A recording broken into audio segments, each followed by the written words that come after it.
Hi, everyone. I'm Brene Brown, and this is Unlocking Us. I'm sitting here with Barrett. How's it going? Hi. We played pickleball this morning. I know. I'm really down on my game this morning. Why? We won the first one. I think I was really distracted, and so I was just kind of like, I don't like when I'm distracted. I want to be in the game. Yeah, you can't be distracted and do well in pickleball. No. I thought I was going to get in around the pole in ATP and hit my leg instead. That's how distracted I was. So around the post is post, whatever, pole, but around the post is like when someone hits it so wide, you don't have to hit it back over the net. You can actually go around the post and back in their court. And I thought it was very awesome that you tried that today. I hit my leg. There's nothing awesome about hitting my leg. She hit her leg with your ATP, ow, ow. She hit her leg with the paddle, right? Yeah. Because you have to do some fancy footwork to make that work. They make it look so easy, the pros do. But then what was really funny is you said, I hurt my leg and I hurt my ego.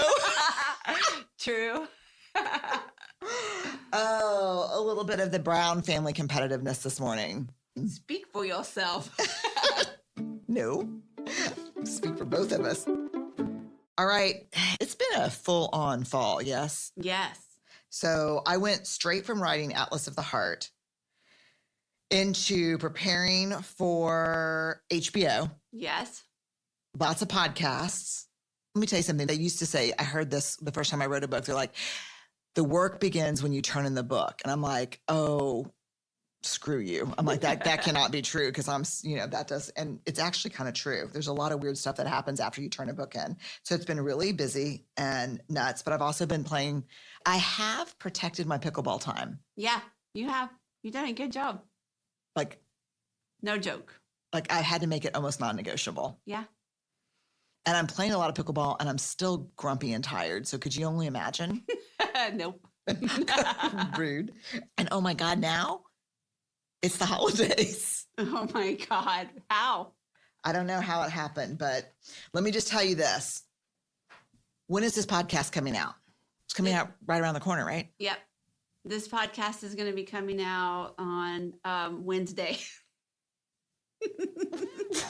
What's wrong with you? I'm like every one of these podcasts is Wednesday. We're punch drunk, y'all. Try to find the calendar. It's coming out Thursday during our fall break, the 24th, right? It's Wednesday, yes, November 24th. It's coming out on Wednesday. This is where we are, y'all. Yeah, this is where we are. Yeah, it's coming out on the 24th. And I don't even know why that was relevant, but I thought there was going to be something important. Oh, it's going to be, if you're in the U.S., it's Thanksgiving week. It's fall break for us. And let me just tell you this. Hold your holiday cards, right? Yes. I don't want to get a holiday card from you in the next week. It's overachieving. It's rude. It's not thoughtful. Makes the rest of us feel like shit. Yeah. I'd like it a couple days after Christmas with at least one return to sender wrong address on it. With a happy holidays marked out. Happy New Year. Yeah. At least that's how ours is. Yeah, that's it. That's it. I am very grateful, though, this Thanksgiving week. Me too. I'm so grateful I'm always great. let me just start with you because you're sitting right here. This will be awkward. The Brown family. We're even sharing a mic. We are sharing a mic. I just keep thinking we need to get closer to it. Like, A Star is Born. I'm in it. You have to come really. I'm not going there with you. Okay, whatever. I'm grateful for you. Me too. I'm grateful for you. You put up with a lot of craziness. It's fun. Sometimes. Most of the time. And it's hard. Sometimes. Yeah, she's really good at when I start crying or I'm like, I can't do it. I'm really overwhelmed. She's really good at, okay, well, we don't have to do it. We can just not do it. And I'm like, of course we have to do it. And you're like, no, they're all choices, Brene. That's pretty good. Yeah, that's true. It's very helpful. So thank you. You're welcome. For being my person all the time. You're welcome. I'm also just grateful to our broader team. Oh, they're so kick-ass. God, they're kick-ass, aren't they? Yes. Like, what a miracle. I wake up every day and go, how did this happen? Like, we just have a team of 30 people? Yeah. And they're just incredible. And it's been hard because we're on a book We call it a crash when you turn in a book and the publisher turns it around really quick. We've been on a book crash, unpacking pallets and pallets and pallets of books. Literally, the UPS person. He was so grateful that he was on vacation this time during our book delivery. Yeah, because he's just like, I just can't. I couldn't handle it because we get a lot of books here. So today's the 24th, if you're listening to on the day it came out. The book's going to come out, Atlas of the Heart, 11:30. Yep. And we're not doing a traditional book tour this time because kind of COVID stuff. Yep. Which I did do a small event last night. It was my first in-person event since March of 2020, and it was so fun. It was fun. I was in it to win it. Yeah, it was really good. So I can't wait to see y'all. 2022, I'm coming to a city near you, hopefully. I was going to say an amphitheater near you, but I don't even know where that came from. What is it? I don't know. Okay. I'm coming to an amphitheater. That's like a rock and roll tour or something. That's what we need. Yeah. Me and some rock band from the 80s, we're coming to you. But I'm going to try to get out in 2022 for sure. I miss seeing your faces. But no traditional book tour this year. We do have an event on December 2nd at 8 p.m. Eastern Time. We are partnering with over 150 independent bookstores around the U.S. and Canada. I have to say that one of the things that's been really hard for independent booksellers during COVID is that book tours are a big part of their revenue strategy. And so we're doing our virtual book tour with them. You can go on BreneBrown.com on the episode page and figure out how to get a ticket. Yes. And guess who is? Oh, yes. I love this. Who's interviewing me for this. And I'll be in conversation with Priya Parker, she's amazing. And just a reminder for the book event, you buy a ticket and you get a book. Yeah. And if you've already bought a book, that's okay because you can just get another book and then gift that book. See? Yep. You see how that works? Yep. That's great. Yeah. That's about as salesy. Oh my God. And it's a beautiful book. So to give it away, I mean, even our team already has their books and they're all like, oh my God, it's a beautiful coffee table book. It's just so beautiful. It is. You've never done a 4-color book before. I haven't. And it was so fun, except it got a little dicey there because they'd be like, we need 4 more chapters from you. And I'm like, I'm choosing a palette for the quote cards in the book. They're like, tough shit. We need your chapters. I got really into the aesthetic of it, but it's a really beautiful. It's beautiful. Yeah. And it's incredible. And big shout out to everyone who worked on that because that was a thing.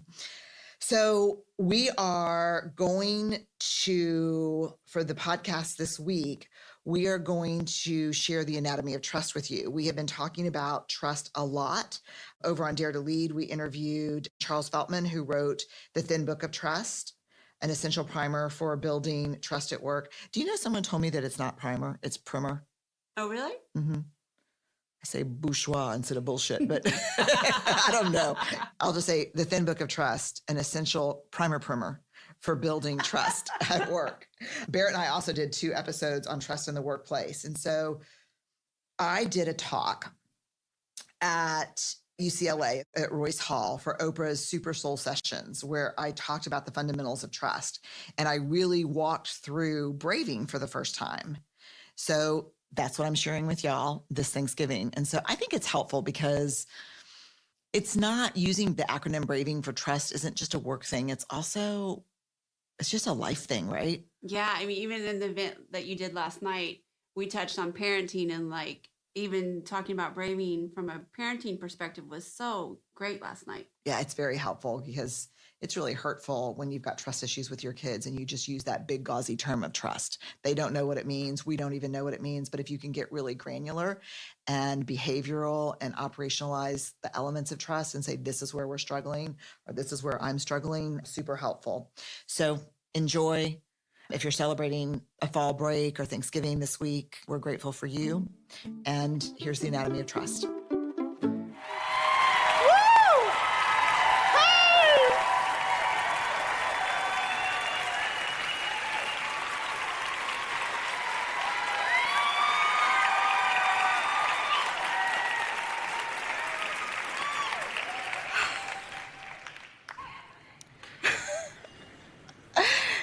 This is my intention right now. Don't cry before you start. Don't cry before you start. Oh, it just feels like an incredible understatement to say how grateful I am to be here. with all of you. I feel like I have a relationship with many of you on social media, and you were like, T-minus 2 days. I'm like, it's coming! We're going to be together. So I am so grateful to be here with you.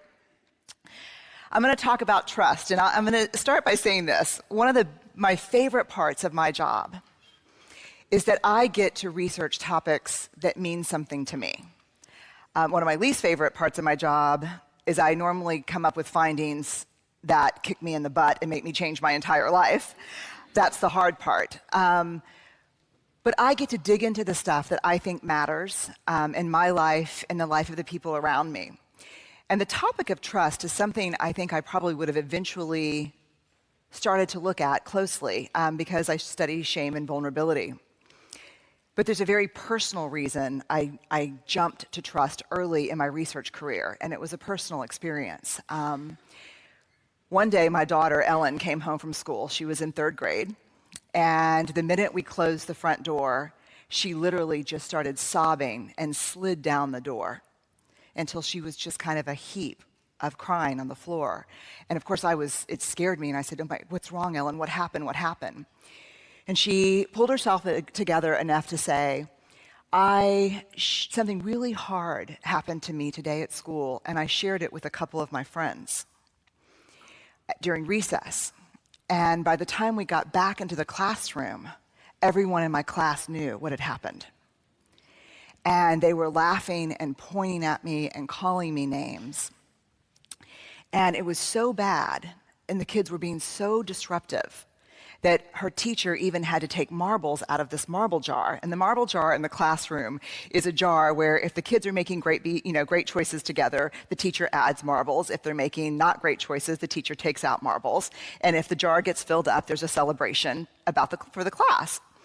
And so she said, it was one of the worst moments of my life. They were laughing and pointing, and Miss Balkin, my teacher, kept saying, "I'm going to take marbles out," and she didn't know what was happening. And she looked at me, and she just with this face that is just seared into my mind and said, "I will never trust anyone again." And my first reaction, to be really honest with you, was damn straight.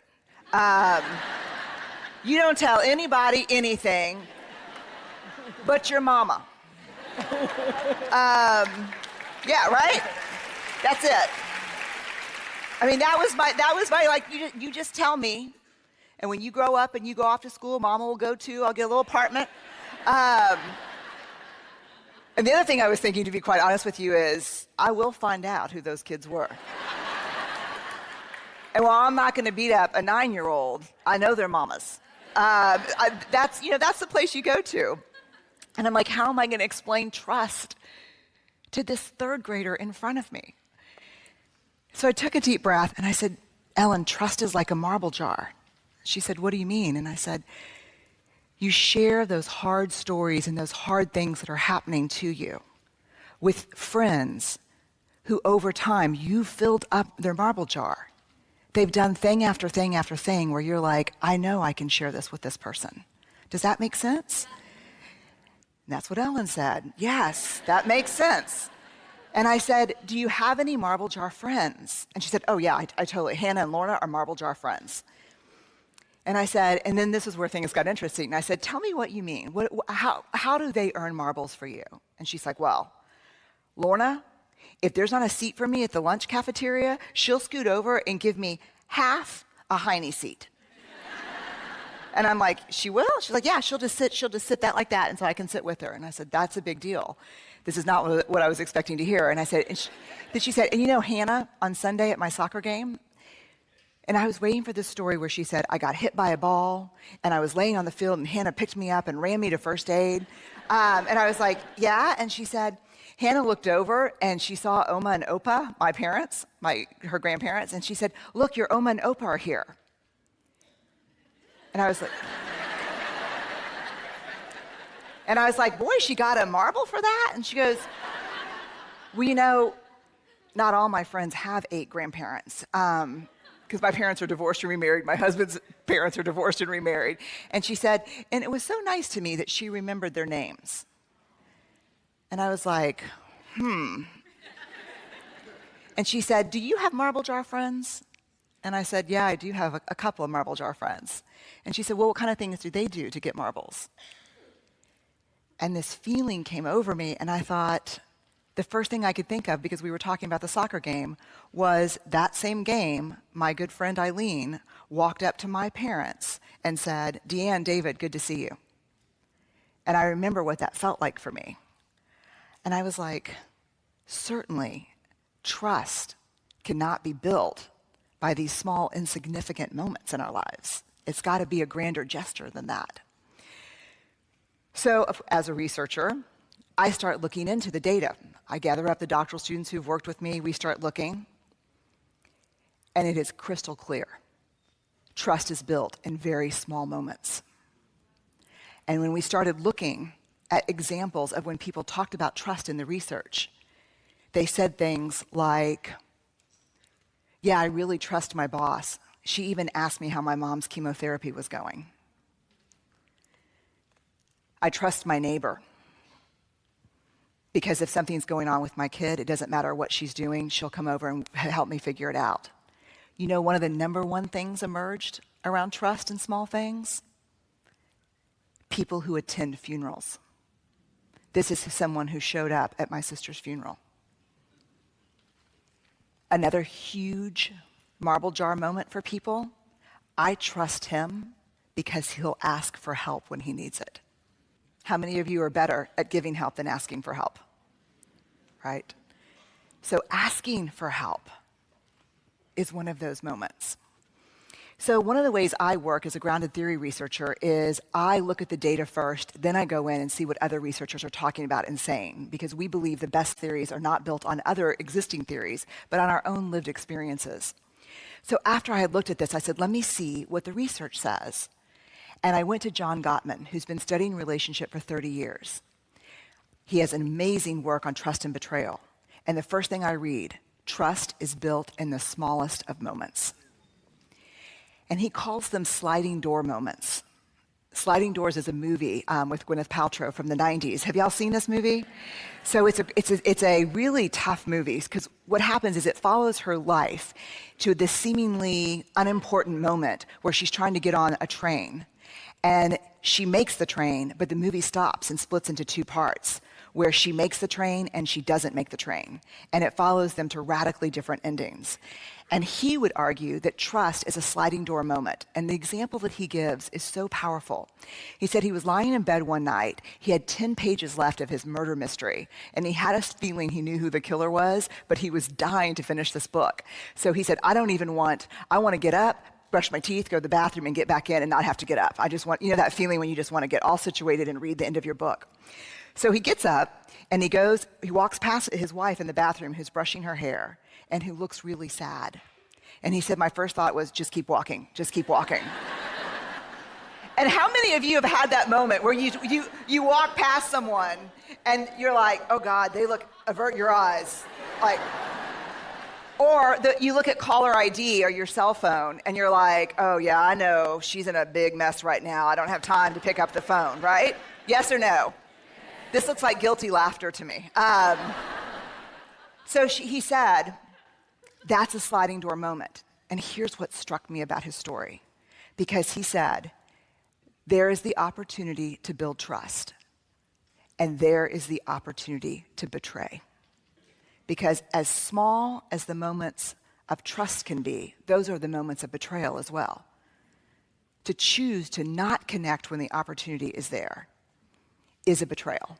So he took the brush out of her hand and started brushing her hair and said, what's going on with you right now, babe? That's a moment of trust, right? So fast forward 5 years, and I'm clear about trust. And I talk about trust as the marble jar. We got to really share our stories and our hard stuff with people whose jars are full. People who've, over time, really done those small things that have helped us believe that they're worth our story. But the new question for me was this: what are those marbles? What is trust? What do we talk about when we talk about trust? Trust is a big word, right? To hear I trust you or I don't trust you, I don't even know what that means. So I wanted to know, what is the anatomy of trust? What does that mean? So I started looking in the research, and I found a definition from Charles Feltman that I think is the most beautiful definition I've ever heard. And it's simply this: trust is choosing to make something important to you vulnerable to the actions of someone else. Choosing to make something important to you vulnerable to the actions of someone else. Feltman says that distrust is what I have shared with you that is important to me is not safe with you. So I thought, that's true. And Feltman really calls for this, let's understand what trust is. So we went back into all the data to find out, can I figure out what trust is? Do I know what trust is from the data? And I think I do know what trust is. And I put together an acronym, BRAVING, B-R-A-V-I-N-G, braving. Because when we trust, we are braving connection with someone. So what are the parts of trust? B, boundaries. I trust you if you are clear about your boundaries and you hold them and you're clear about my boundaries and you respect them. There is no trust without boundaries. R, reliability. I can only trust you if you do what you say you're going to do, and not once. Reliability, let me tell you what reliability is in research terms. We're always looking for things that are valid and reliable. Any researchers here or research kind of geeks? There's 10 of us. Okay, so we would say a scale that you weigh yourself on is valid if you get on it and it's an accurate weight. 120. Okay. So that would be a very valid scale. I would pay a lot of money for that scale. So that's actually not a valid scale, but we'll pretend for the sake of this. That's a valid scale. A reliable scale is a scale that if I got on it 100 times, it's going to say the same thing every time. So what reliability is you do what you say you're going to do over and over and over again. You cannot gain and earn my trust if you're reliable once, because that's not the definition of reliability. In our working lives, reliability means that we have to be very clear on our limitations so we don't take on so much that we come up short and don't deliver on our commitments. In our personal life, it means the same thing. So when we say to someone, oh God, it was so great seeing you, I'm gonna give you a call and we can have lunch. Yes or no? No. It was really great seeing you. Moment of discomfort, goodbye. Right? But honest. So B, boundaries. R, reliability. A, huge, accountability. I can only trust you if, when you make a mistake, you are willing to own it, apologize for it, and make amends. I can only trust you if, when I make a mistake, I am allowed to own it, apologize, and make amends. No accountability, no trust. V, and this one shook me to the core. Vault. The vault. What I share with you, you will hold in confidence. What you share with me, I will hold in confidence. But you know what we don't understand? And this came up over and over again in the research. We don't understand the other side of the vault. That's only one door on the vault. Here's where we lose trust with people. If a good friend comes up to me and says, oh my God, did you hear about Caroline? They're getting a divorce. And it is ugly. I'm pretty sure her partner's cheating. You have just shared something with me that was not yours to share. And now my trust for you, even though you're gossiping and giving me the juice, now my trust for you is completely diminished. Does that make sense? So the vault is not just about the fact that you hold my confidences. It's that in our relationship, I see that you acknowledge confidentiality. Here's the tricky thing about the vault. A lot of times, We share things that are not ours to share as a way to hotwire connection with a friend, right? If you don't have anything nice to say, come sit next to me. That's our, yes or no? Like, our closeness is built on talking bad about other people. You know what I call that? Common enemy intimacy. What we have is not real. The intimacy we have is built on hating the same people. And that's counterfeit. That's counterfeit trust. That's not real. So the vault means you respect my story, but you respect other people's story. Integrity. I cannot trust you and be in a trusting relationship with you if you do not act from a place of integrity and encourage me to do the same. So what is integrity? So I came up with this definition because I didn't like any of the ones out there, and that's what I do when I don't like them. I do. I look in the data and I say, what's integrity? Here's what I think integrity is. 3 pieces. It's choosing courage over comfort, choosing what's right over what's fun, fast, or easy, and practicing your values, not just professing your values. Right? I mean, that's integrity. In non-judgment, I can fall apart, ask for help, and be in struggle without being judged by you. And you can fall apart and be in struggle and ask for help without being judged by me. Which is really hard because we're better at helping than we are asking for help. And we think that we've set up trusting relationships with people who really trust us because we're always there to help them. But let me tell you this, if you can't ask for help and they cannot reciprocate that, that is not a trusting relationship. Period.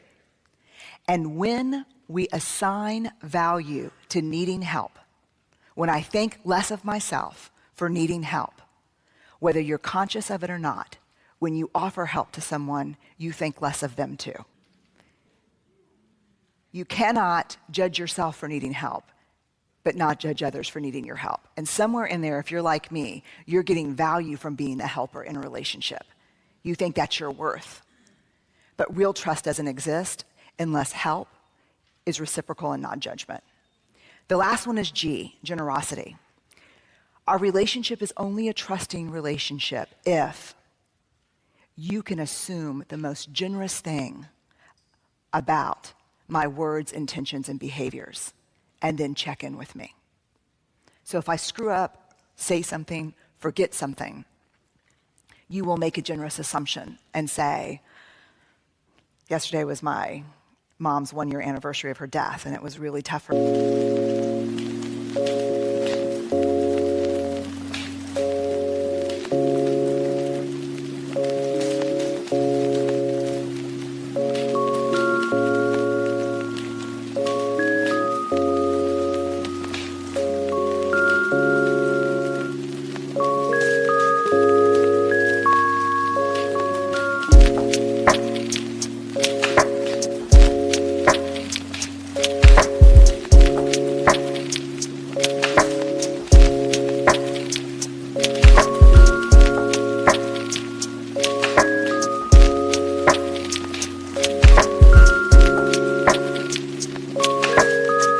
Talked to you about it last month, and I really was hoping that you would have called.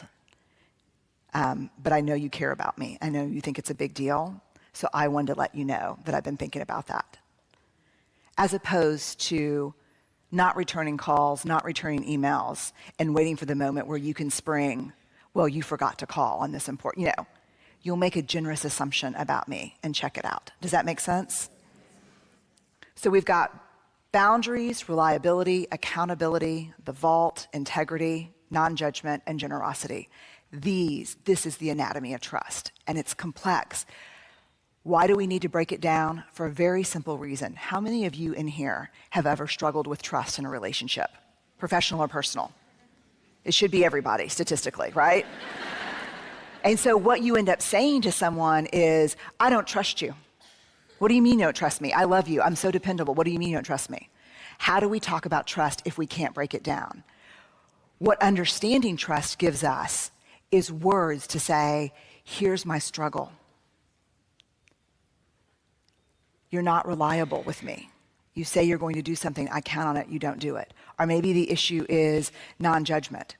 But we can break it down and talk about it and ask for what we need very specifically, instead of using this huge word that has tons of weight and value around it. We can say, here's specifically what's not working. What's not working is we've got a boundaries issue. So one of the things that's interesting, I think, is one of the biggest casualties with heartbreak and disappointment and failure and our struggle is not just the loss of trust with other people, but the loss of self-trust. When something hard happens in our lives, the first thing we say is, I can't trust myself. I was so stupid. I was so naive. So this braving acronym works with self-trust too. So when something happens, I just recently went through a really tough failure, and I had to ask myself, did I honor my own boundaries? Was I reliable? Can I count on myself? Did I hold myself accountable? Was I really protective of my stories? Did I stay in my integrity? Was I judgmental toward myself? And did I give myself the benefit of the doubt? Was I generous toward myself?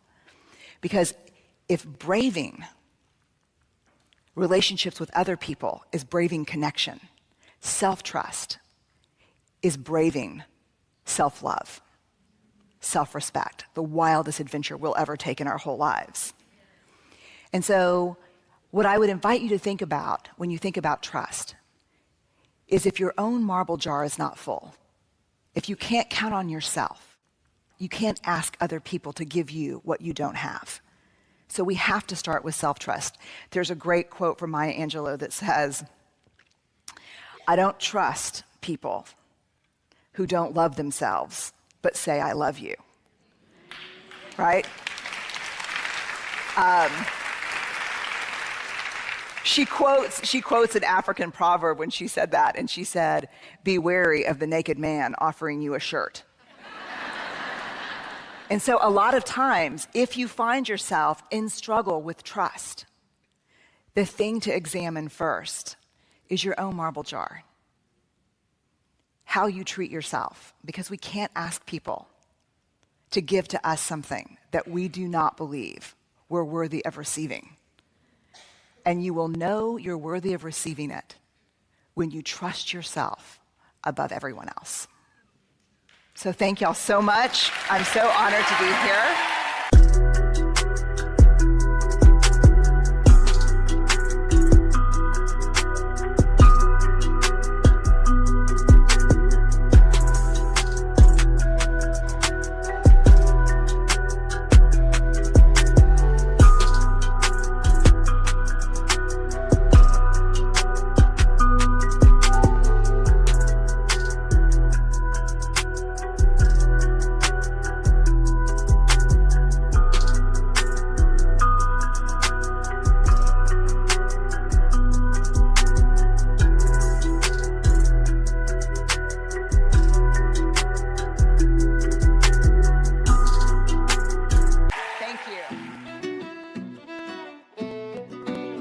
Okay, I hope y'all enjoyed that. A big shout out and a big thank you to Oprah and the Super Soul team. You can follow the Super Soul podcast on Spotify or wherever you listen to your podcast.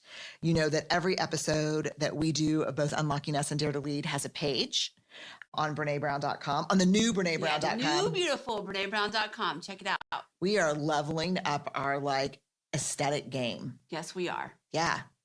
Beauty and excellence is one of our values here at BBERG, which stands for Brene Brown Education Research Group. But I think about it so much now after interviewing Sarah Lewis on Dare to Lead about aesthetic force and the importance of beauty and aesthetics. Important. So we, on our new website, which is so gorgeous, and shout out to the team that made that happen. Totally. Big, big, big lift. Don't forget to join us for the Atlas of the Heart live virtual launch on December 2nd. And stay awkward, brave, and kind, y'all. We're grateful for you.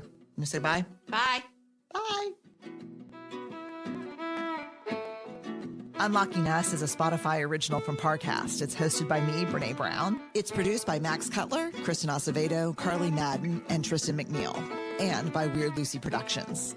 Sound design by Tristan McNeil, and music is by the amazing Carrie Rodriguez and the amazing Gina Chavez.